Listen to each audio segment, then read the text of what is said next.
Au cours d'une mission de travail dédiée à l'organisation et à l'inspection des unités de la force terrestre déployées dans la province du Tanganyika, chef d'état-major adjoint de la force terrestre chargé des opérations et renseignements, général-major Ilunga Mpeko, a entrepris diverses activités au sein de la zone de responsabilité des opérations Usalama à Kalemi, s'étendant du 7 au 12 septembre, accompagné par le commandant second de la 22e région militaire chargé des opérations et renseignements, le général de brigade Bokolamba, ainsi que des officiers membres de l'état-major de la force terrestre, de la 2e zone de défense et de la 22e région militaire, au quartier général de la 22e brigade de réaction rapide, après avoir reçu un briefing sur la situation sécuritaire présenté par le colonel Mounializi Alex, commandant des opérations Usalama, le chef d'état-major a procédé à la réorganisation des unités de la force terrestre. L'autorité militaire de la force terrestre a du camp Capitaine Maïto, situé dans la commune du Lac à Kalemi, constatant avec consternation que ce patrimoine militaire est largement spolié par des occupants illégaux et des constructions non autorisées. En conséquence, tout occupant illégal doit se préparer à quitter ce domaine militaire. Le constat est celui de la spoliation du camp Maïto, qui est une propriété de l'armée. Et le camp Maïto est habité par plusieurs personnes que je qualifierais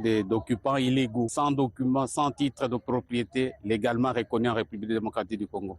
Je suis accompagné de l'auditeur, du substitut de l'auditeur. Il continue à faire le constat et il va enclencher une procédure. On parle même des civils de toutes catégories, alors que le camp devrait être exclusivement occupé par des militaires. Par ailleurs, à l'aumônerie protestante du camp Capitaine Maïto, le général-major Ilunga Mpeko Edmond a rassemblé les officiers FARDC et PNC ainsi que les dépendants militaires afin de sensibiliser sur les normes d'occupation au camp Capitaine Maïto. Le chef d'état-major adjoint de la force terrestre a poursuivi une itinérance sur l'axe Kabimba et Bendera afin de s'imprégner de la situation professionnelle des unités déployées sur ces axes. Durant ces activités, le chef d'état-major adjoint de la force terrestre délégation ont rencontré le gouverneur Christian Kitungwa Muteba pour des salutations protocolaires. Le général-major Edmond, démontrant son engagement envers ses troupes et sa détermination à assurer le bien-être des militaires, n'a pas manqué de visiter, lors de son passage au camp marin à la force navale, les militaires blessés, témoignant ainsi de son soutien moral et de sa compassion. Il a également pris le temps de superviser une équipe d'artillerie en plein recyclage, soulignant l'importance de la formation continue et la modernisation des compétences pour renforcer l'efficacité opérationnelle, valorisant ainsi la préparation des forces armées face aux défis sécuritaires.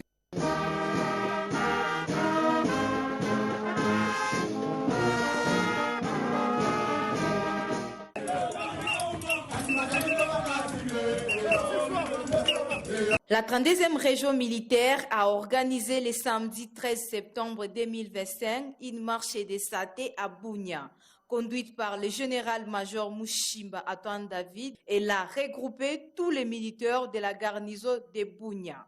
Ces derniers ont parcouru en allant et retour dans une ambiance de joie et dans la discipline, la distance entre l'état-major de la région militaire, Diango, et l'aéroport de Bunia, en passant par la tribune et le gouvernorat des provinces. Les commandants de la 32e région militaire recourent à ce genre d'activités sportives pour entretenir la condition physique des militaires.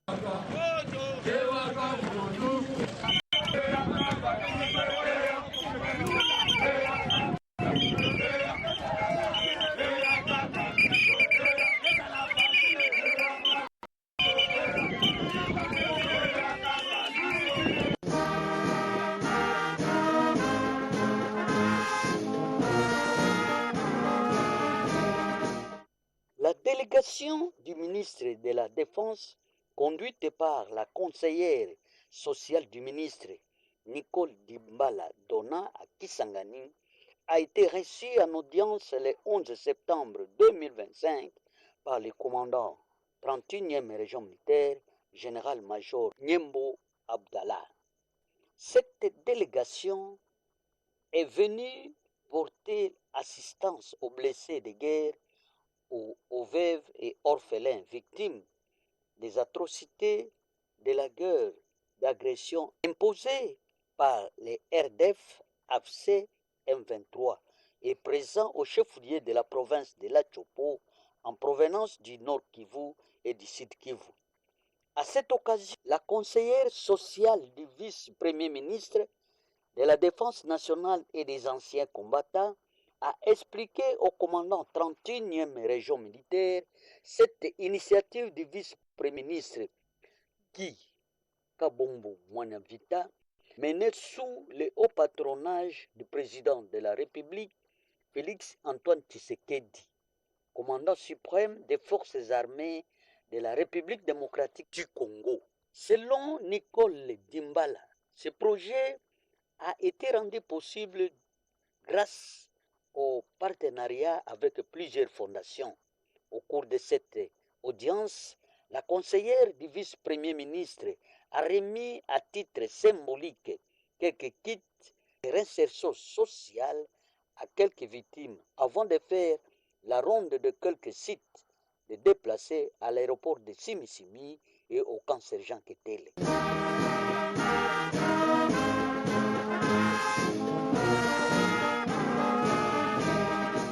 La formation militaire exige une condition physique et mentale optimale. Le militaire doit être capable de faire face à des situations extrêmes, tant sur le plan physique que psychologique. C'est pourquoi l'accès à cette formation est strictement encadré par des normes médicales rigoureuses. Certaines maladies ou affections rendent malheureusement impossible l'intégration dans le rang militaire. Nous avons reçu le général-major Kapé Kaloumé Jean-Jacques, le commandant second du corps de santé militaire en charge de la planification, études et techniques.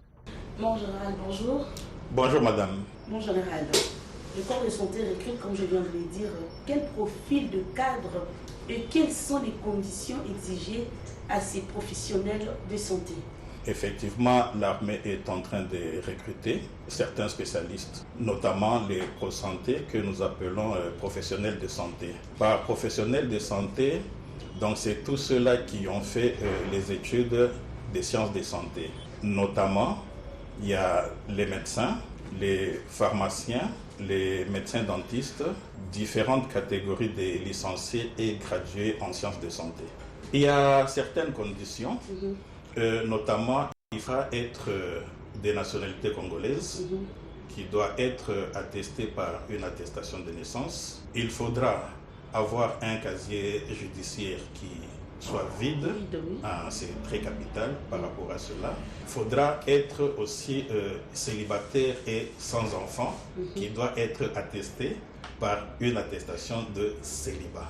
Par rapport à l'âge, nous avions fixé, nous, au corps de santé militaire, à l'âge maximal de 32 ans pour les médecins généralistes, les chirurgiens dentistes ainsi que les pharmaciens.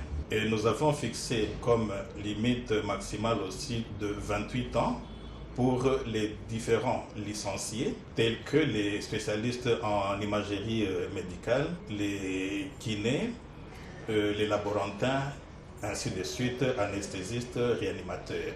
Et nous avons fixé à 25 ans pour tous les gradués en sciences de santé. C'est un peu ça les quelques conditions que nous avions retenues, nous, au corps de santé militaire. L'armée, c'est un corps qui est spécial et spécifique. Si nous exigeons les tests d'aptitude physique, c'est juste pour avoir une idée sur la condition effectivement physique des candidats d'une façon générale. Nous, en tant que professionnels de santé, nous sommes en train de recruter. Et nous devons procéder à certains examens que nous appelons cliniques et paracliniques. Les examens cliniques, c'est-à-dire nous allons étudier les différents systèmes, donc de la tête aux pieds. Donc les systèmes nerveux, au niveau du thorax, on peut voir l'état ou la fonction du cœur et des poumons. Il y a le système osseux et musculaire que nous devons aussi examiner. Et tout cela, c'est dans le but de déceler certaines anomalies ou malformations ou difformités quelconques. Puisque l'armée étant un corps spécifique et exigeant, il faudra vraiment être en bonne santé physique et mentale. Il y a les examens, ce que nous appelons paracliniques. C'est là où nous procédons par exemple à la radiologie du thorax. Nous pouvons faire l'échographie, qu'on a écho-cœur pour les cœurs. Il y a l'électroencéphalogramme par rapport au système nerveux pour voir s'il y a notion de certaines maladies ou quelques signes incompatibles avec l'exercice ou l'art des armes, donc les amnésies par exemple, ou bien les épilepsies. Donc pour les examens paracliniques, prenons le cas de laboratoire. C'est là où nous pouvons voir si les candidats sont porteurs de maladies à VIH et SIDA, ce ne sont que des exemples, il y en a autant.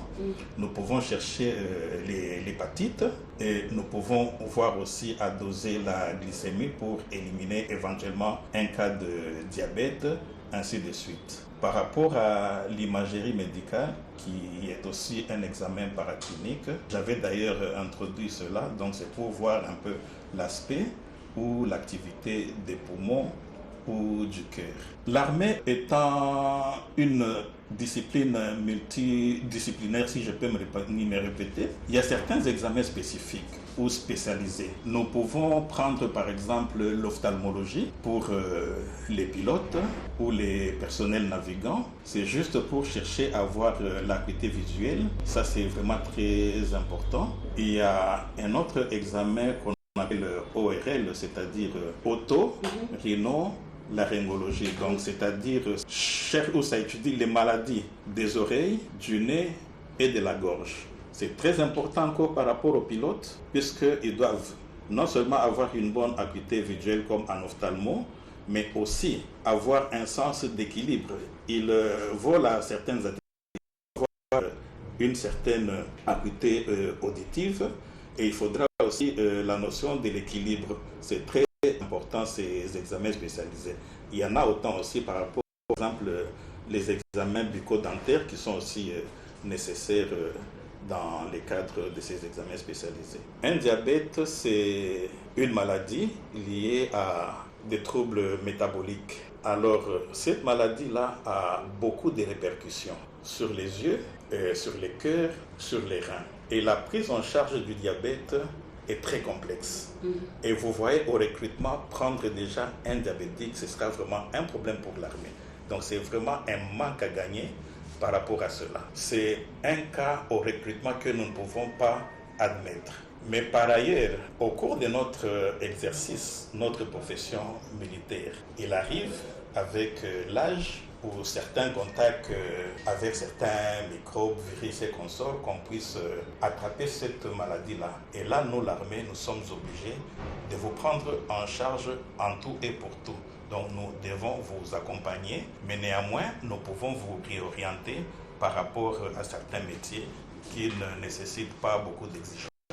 Dès que nous réalisons que vous êtes diabétique par des examens appropriés, là d'office, vous êtes écarté. Ça dépend de l'appréciation. Inapte comme tel, là c'est très compliqué. Un pied plat, c'est vrai, il peut avoir certaines difficultés dans l'exercice de son métier, mais c'est beaucoup plus à la formation. Là, il peut avoir des difficultés, par exemple, pour la course, certaines endurances physiques telles que les marches, là, il y aura des difficultés. Mais qu'à cela ne tienne, si nous constatons que son quotient intellectuel est très élevé, nous pouvons faire fi de cette... ce n'est pas une malformation, ce n'est pas une maladie comme telle. Il peut poursuivre sa formation, mais à la fin, il peut être orienté, tel que dans l'administration. Je pense qu'il peut s'en sortir et être utile à l'armée. Tout dépend du cas quand le médecin examine.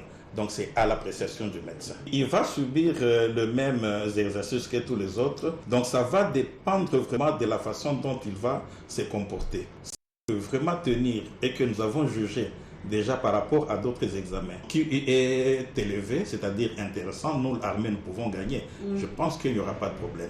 Nous pouvons vraiment adapter ces exercices. Oui, c'est possible qu'ils soient incorporés et faire la formation militaire, mais qui seront orientés dans des métiers spécifiques beaucoup plus comme l'administration. Une bonne tête examen, c'est là où j'ai dit qu'il faut avoir un QI un peu plus élevé.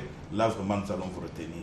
Une obésité n'est pas une maladie en soi. C'est juste un trouble de métabolisme que nous pouvons corriger. Je me reviens encore pour vous dire que je retiens encore les QI élevés. Nous pouvons retenir ces cas. Mais nous allons d'abord apprécier, c'est-à-dire en l'examinant, Si son obésité-là ne peut pas avoir une répercussion, par exemple, à la fonction cardiaque ou respiratoire, je ne vois pas pourquoi est-ce qu'on peut l'éliminer. Donc ça dépend de la façon dont il peut se comporter par rapport à certains examens et certains exercices. Je pense que l'obésité n'est pas en soi un critère d'élimination. Nous allons chercher à comprendre ou à savoir quel est l'impact négatif de son obésité par rapport à certaines fonctions vitales. C'est beaucoup plus au niveau du cœur et des poumons. Si au niveau du cœur et des poumons c'est bon, il peut faire des exercices comme tout le monde.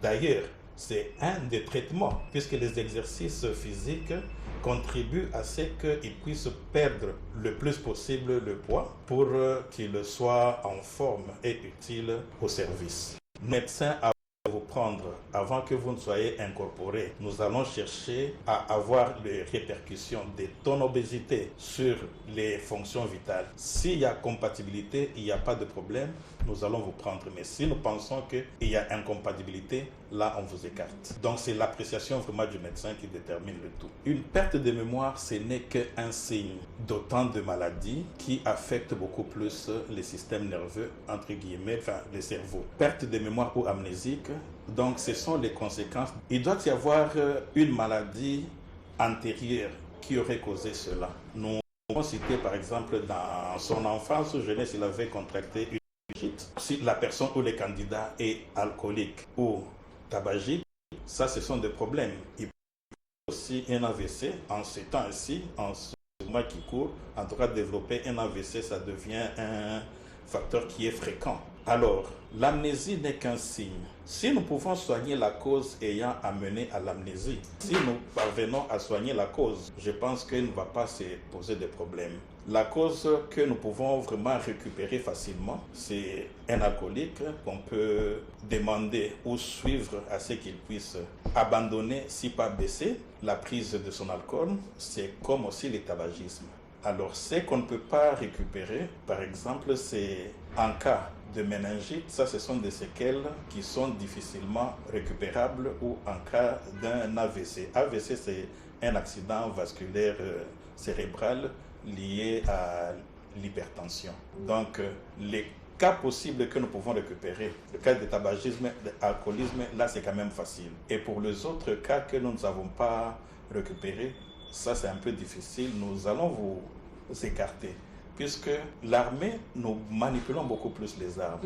Par mégarde, tu peux utiliser cette arme malencontreusement, tu peux tuer un collègue, un supérieur, pas parce que tu le veux, mais parce que tu as perdu la mémoire. D'où nécessité vraiment de s'attaquer plus à la cause. Pendant la formation, il est avec des amis, je pense qu'il n'aura pas vraiment le temps de se chercher de l'alcool ou de prendre. L'épilepsie aussi, ce n'est qu'un signe, ce n'est pas une maladie. Mais en cas d'épilepsie, donc qui était passé inaperçu lors d'un examen et que ça s'est révélé pendant la formation, nous allons vous soumettre d'abord sous un traitement anticonvulsif, puisque l'épilepsie, c'est beaucoup plus les convulsions. Alors, ça va dépendre, puisque comme je disais, l'épilepsie, c'est aussi un signe par rapport à une des maladies que je venais de citer si haut. Si nous parvenons à maîtriser la cause, donc la dite maladie, là, il n'y a pas de problème. Si nous ne maîtrisons pas la cause, eh bien, madame, l'épilepsie est même plus grave que l'amnésie. Là, d'office, vous êtes écarté. Dans les conditions d'une façon générale, nous avions dit qu'un candidat doit être célibataire et sans enfant. Et si nous constatons que pendant le test et que ça s'est révélé positif, en tout cas d'office, vous êtes écarté. Ça n'a rien à faire. On est militaire au même type, au même modèle que qui que ce soit. Il n'y a pas des exercices particuliers. Mais néanmoins, nous tenons compte de l'hygiène spécifique de la dame. Beaucoup plus peut-être à la population civile qui est en train de nous suivre. C'est juste encourager les jeunes Congolais sous le de pouvoir venir. Ils doivent venir puisque nous sommes censés tous défendre la patrie contre les agressions. Donc nous les l'armée n'est pas du n'importe quoi. C'est une grande société. D'ailleurs, nous les retrouvons là-dedans. Les médecins, que je suis par exemple, il y a des ingénieurs, il y a des pilotes, il y a des juristes, ainsi de suite. Donc c'est une grande école. Vous venez, vous allez retrouver tout là-dedans. Venez, servons tous sous le drapeau. Nous recrutons, nous formons. Là où le service nous appelle, pas nécessairement au front. Ici, je vous ai dit que c'est le recrutement des cadres universitaires beaucoup plus. Ça dépend maintenant de la spécialité et nous saurons comment vous orienter par rapport à votre spécialité. Et par rapport à cette spécialité, il y a encore des sous- ou des hyper-spécialisations dans l'armée auxquelles nous orientons. Donc, pas nécessairement à la guerre. La mort, ce n'est pas seulement mourir au front sous le coup de balle. Je suis ici à mon bureau. Par rapport à mon âge, par exemple, je peux piquer une crise, je peux mourir, je suis à mon bureau. Les étudiants qui prennent les transports en commun de leur résidence au campus, institut et consorts, vous pouvez connaître un accident de trafic routier, vous allez mourir. Lors de certains loisirs, nous pouvons faire la natation quelque part. Par mégarde, info mouvement, info geste, vous pouvez vous noyer.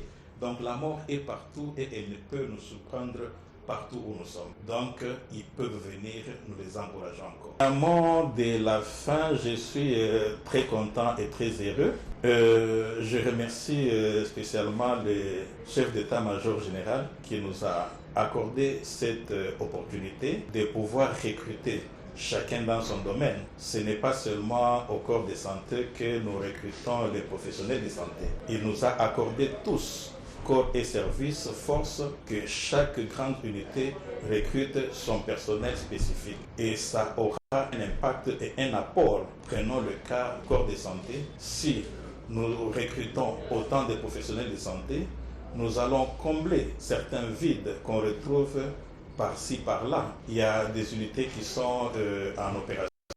Les éléments sont insuffisants, ça va nous permettre d'étoffer ce que nous appelons notre tableau organique, un TO. Donc, utiliser les nombres d'éléments qu'il faut à une unité spécifique. Donc, ça va nous permettre, nous, par exemple, du corps de santé, de prendre correctement en charge les militaires, nos familles, ainsi que le personnel civil de la défense. Donc, je dis encore un grand merci au chef d'état-major général de pouvoir penser à nos spécialistes. Il y a recrutement dans tout corps et service et force que je vous ai dit. Nous avons au sein de l'armée le service de communication et d'information qui déjà a commencé à diffuse et continue à diffuser des communiqués. Par rapport à chaque grande structure, il y a une adresse spécifique. Mais si vous ne vous retrouvez pas, vous pouvez vous rendre dans un état-major qui est à proximité de votre entourage, vous pouvez demander, on va vous adresser. Nous, ici, au corps de santé, nous sommes situés au camp Kokolo, sur l'avenue Chaoumba, ex-Prince de Liège. Il y a tout un service qui est en train d'enregistrer les différents candidats. D'ailleurs, je les invite encore à venir puisque nous en avons besoin et nous continuons d'enregistrer les candidats. La sélection médicale dans les forces armées n'est pas une discrimination, mais une mesure de sécurité. Elle vise à protéger les candidats et à garantir l'efficacité des unités. Si certaines maladies empêchent l'accès à la formation militaire, elles n'enlèvent rien à la valeur des individus concernés. D'autres voies civiles ou de soutien peuvent leur permettre de contribuer à la défense nationale autrement.